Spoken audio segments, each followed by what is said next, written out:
Mike Nesmith did not die for this shit. What up, y'all? It's your favorite old soul. Me. I'm an old soul. I don't know why this happened. I don't know why. You all know I've talked about MTV a lot. I've talked about MTV 2. I've talked about how Mike Nesmith made MTV. But today is something really, really sad.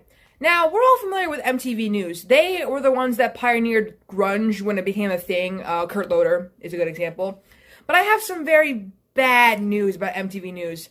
The MTV News website goes dark, and the archives were pulled offline. Paramount Global has also removed content from CMT's sites. So, what the fuck is actually going on? More than 2 decades worth of content published on MTVnews.com is no longer available after MTV appears to have fully pulled down the site and its related content. Content on its sister site, CMT.com, seems to have met a similar fate. In 2023, MTV News was shuttered amid the financial woes of parent company Paramount Global. As of Monday, trying to access MTV News articles on MTVnews.com or MTVnews.com/news resulted in visitors being redirected to the main MTV website. I'm just really mad. The now unavailable content include decades of music journalism comprising of thousands of articles and interviews with countless major artists, dating back to the site's launch in 1996. Perhaps the most significant loss is MTV News' vast hip-hop related archives, particularly its weekly Mixtape Mondays column, which ran for nearly a decade in the 2000s and 2010s and featured interviews, reviews, and more with many artists, producers, and others early in their careers. Former MTV News staffers posted on social media about the website shutdown and the scrubbing of the archives. So, MTVnews.com no longer exists. 8 years of my life are gone without a trace, Patrick Hoaxton, former music editor for MTV News, wrote on Twitter.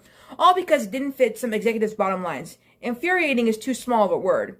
Sickening derogatory to see the entire MTV News archive wiped from the internet. Crystal Bell, cultural editor at Mashable and one-time entertainment director of MTV News, posts on Twitter.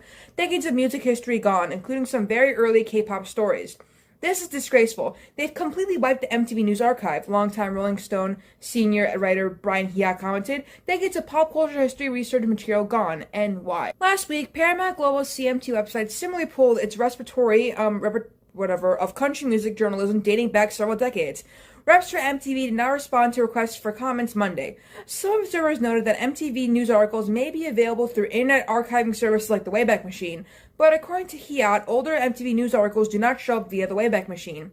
In May of 2023, Paramount Global shut down MTV News, which has already been severely downsized by layoffs in recent years, coming amid a 25% reduction in workforce across the Showtime MTV Entertainment Studios and Paramount Media News groups in the U.S. The group is headed by President and CEO Chris McCarthy, who in late April was named one of the 3 co-CEOs running Paramount Global's Office of the CEOs.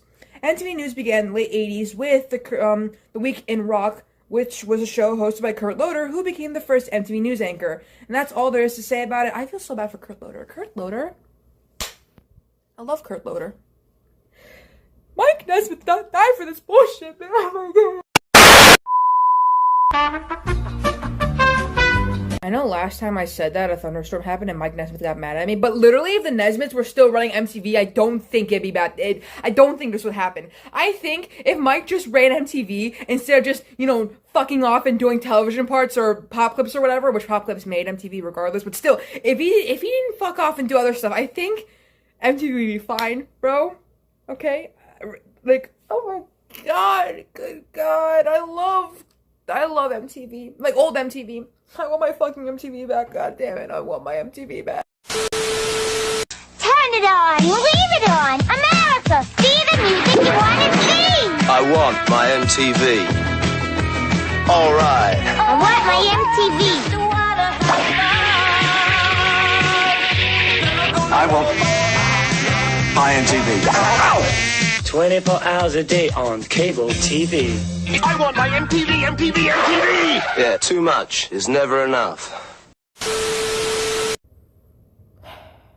It's alright. It's alright. You know what? We got people. Does this count as lost media, by the way? It's a genuine question. Does this now count as lost media? Is this gonna be like a new lost media video one day? Blame It on Horror is gonna be like on July of 2024, MTV lose, got pulled off. I can't do a really good blame it on Jorge impression, but this is the best I can do. I'm sorry for giving you guys such sad news, you know, to all my people out there who are old. Shout out to all y'all. I'm really sorry for this. The next video should be more positive. It's the Cobra Kai Season 6 Part 1 trailer. Remember, I said that they would split into 3 parts. I don't know why Netflix is doing that nowadays. They just want me the next Attack on Titan. But, yeah. I got nothing else to say about this, so I'm just gonna see you guys in the next video.